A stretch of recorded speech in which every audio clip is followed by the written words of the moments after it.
अब मोय भा भरोस हनुमंता, बिनु हरि कृपा मिले नहीं संता। जब भगवान की कृपा होती है तभी ऐसे दिव्य संतों के दर्शन होते हैं। आज प्रयागराज कुंभ आए हुए हैं और एक दिव्य संत दिखाई दे रहे हैं। महाराज जी से कुछ बातें करेंगे। महाराज जी प्रणाम है आपके चरणों में पहले। प्रणाम। महाराज जी, इस शरीर का नाम क्या है? मैं अष्टकौशल महंत राहुल गिरी, श्री पंचदशधाम आवान अखाड़ा। जी महाराज जी, तो महाराज जी सबसे पहला प्रश्न यही है कि साधु कैसे बना जाता है, साधु के नियम क्या हैं? ऐसा है, गृहस्थ से संन्यास आने में एक प्राचीन परंपरा है जी, जो कि आदि गुरु शंकराचार्य जी के समय अधिक प्रचलित हुई। जी महाराज। पहले था तो गुप्त था, लेकिन समाज के सामने नहीं था। जी, तो आदि गुरु शंकराचार्य जी ने उसको समाज के सामने लाए और सभी के सामने जो है बताया कि सन्यासी कैसे बनते हैं। जी, तो आदि गुरु शंकराचार्य भगवान ने सर्वप्रथम कोई भी व्यक्ति गृहस्थ से सन्यास में आना चाहता है तो सबसे पहले उसका मुंडन किया जाता है। जी, मुंडन संस्कार होता है। उसका जब मुंडन संस्कार हो जाता है, उसमें जो है जैसे गुड़, गोला, भस्मी, भभूति, लंगोटी, जी, क्या 1.25 रुपया, प्रेम कटारी इत्यादि ये वस्तुआं होती हैं। जी, उसके पश्चात उसका जो है मुंडन संस्कार होता है।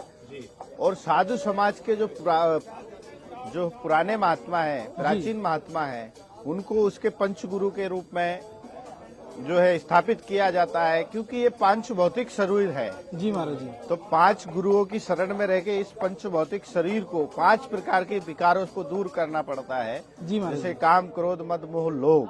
जी, ये 5 प्रकार के जब विकारों को हम उन 5 गुरुओं की शरण में रह के उनकी सेवा करके, जी, उनकी आराधना करके, 5 प्रकार के जो है गुरुओं की सेवा करके उन विकारों को हम जो है हटाते हैं। जी, उसके पश्चात जो है यह महापुरुष दीक्षा कहते हैं इसे। जी महाराज जी, महापुरुष दीक्षा के पश्चात आता है नागा संस्कार, जी। अवधूत संस्कार। जी, उसके पश्चात जो है सभी अखाड़ों में जी, जो है एक साधु समाज की एक कमेटी बैठती है और उस पर विचार किया जाता है कि इस वर्ष हमारे कितने नागा सन्यासी जो है जी, हमारे अखाड़े में दीक्षा लेंगे, और उन सबको एक जगह एकत्रित किया जाता है। जी, उसके पश्चात आगे की प्रक्रिया आरंभ होती है। जी। जैसे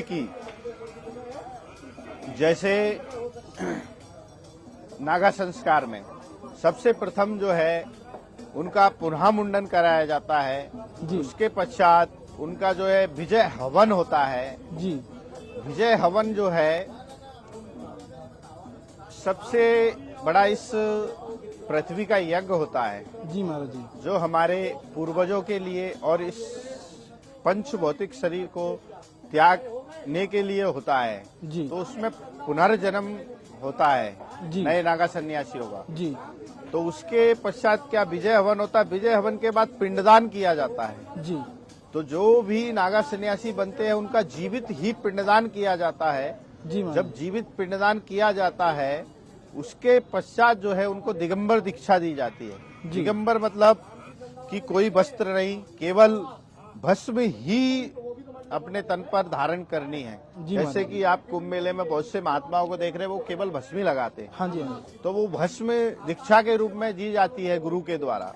जी महाराज जी, उसके मंत्र होते हैं। जी, ये भगवा वस्त्र हम पहने, इसका भी एक मंत्र होता है। जी, ये हम कंठी माला पहने, इनके भी मंत्र होते हैं। मंत्र होते हैं। तो वो मंत्र दीक्षा के पश्चात फिर दिगंबर दीक्षा होती है। धर्म ध्वजा है अखाड़े में, जी, वहाँ आप ध्वजा पे उसका फोटो ले सकते हैं जाके। जी, जी, फिर पंच पूजा पद्धति बताई जाती है हाँ जी, हर उस व्यक्ति को जो नया सन्यासी है।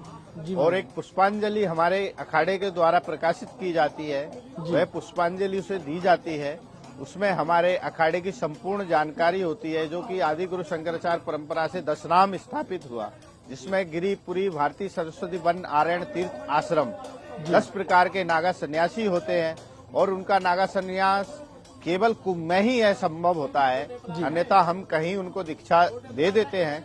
लेकिन जो नागा संस्कार है, दिगंबर दीक्षा है, वो केवल कुंभ मेले में ही होता है। वो 4 जगह होता है, जी, प्रयागराज और उज्जैन, उज्जैन, नासिक और हरिद्वार। हरिद्वार, तो उज्जैन में जो नागा बनते हैं वो खूनी नागा के नाम से जाने जाते हैं। जी, प्रयागराज में जो नागा सन्यासी बनते हैं वो राजेश्वरी नागा सन्यासी के नाम से जाने जाते हैं।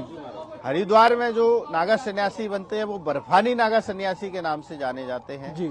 और नासिक में जो नागा सन्यासी बनते हैं वो खिचड़ी नागा के नाम से जाने जाते हैं। तो यह सन्यास परंपरा है। और इसमें फिर उसके बाद जब सन्यास दीक्षा ये पूर्ण हो जाती है इस समय, फिर उसके बाद वह व्यक्ति अपने जीवन में किस देवता की साधना करना चाहता है, उसके बाद उसकी प्रक्रिया आरंभ होती है। जैसे आपने देखा होगा सभी अखाड़ों में अलग अलग इष्ट है जी।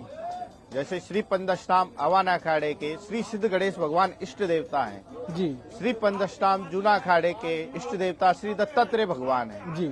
श्री पंदश्राम अग्नि अखाड़े के इष्ट देवी माँ भगवती गायत्री है जी।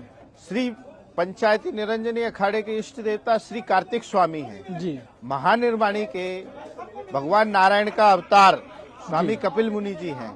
ऐसे ही सभी अखाड़ों के इष्ट देवता होते हैं और उसके प्रकारी से उनकी जो है मंत्रों की दीक्षा होती है तो उस इष्ट देवता की साधना कर सकते हैं जी। उसके पश्चात आता है जैसे कोई अघोरी बनना चाहता है जी। तो उसको मसान की दीक्षा दी जाती जी। है। ऐसे अनेक प्रकार की दीक्षाएं होती है, तंत्र मंत्र यंत्र। जी महाराज जी। और यही सन्यास की परंपरा है जी महाराज और इससे भिन्न कुछ भी नहीं है। ओम नमो नारायण, हर हर महादेव, अस्तु।